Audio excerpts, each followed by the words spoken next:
গ্রামের মাঠে ছোট্ট বাচ্চাদের খেলা গি। একটা ছোট্ট গ্রাম, নাম তার শান্তিপুর। সেখানে সবুজ মাঠ, ছোট্ট কাঁচা রাস্তা আর পাখির গান ভেসে আসে সকালবেলা। সেই গ্রামে থাকে কিছু দুষ্টমিষ্টি বাচ্চা, রিয়াদ, তানিম, শিলা, মোনা আর রুমি। ওদের সবার খুব ইচ্ছে ছিল মাঠে গিয়ে খেলাধুলা করার। কিন্তু গ্রামের মাঠে তখন ধানের গাদা রাখা হয়েছিল। বড়রা বলেছিল, মাঠ নষ্ট করবে না তোরা, এখন খেলা নয় গি। বাচ্চারা মন খারাপ করে স্কুল শেষে বসে থাকত বাড়ির উঠোনে। একদিন রিয়াদ একটা বুদ্ধি করল।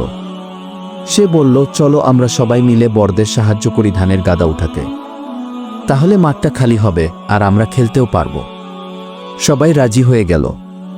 পরদিন সকাল থেকে বাচ্চারা বড়দের সঙ্গে ধানের গাদা উঠাতে সাহায্য করল। কেউ ধান কাঁধে নেয়, কেউ খড় সাজায়, সবাই খুশি। দুদিন পর মাঠ একেবারে খালি হয়ে গেল। গ্রামের বড়রা খুশি হয়ে বলল, তোদের মতো ভালো বাচ্চা আর হয় না, এবার খেলে নে যত খুশি গি। সেই থেকে প্রতিদিন বিকেলে গ্রামের মাঠে বাচ্চারা দৌড়ায়, লুকোচুরি খেলে আর হাসে, আকাশের নিচে সবুজের মাঝে, সবার প্রিয় মাঠে।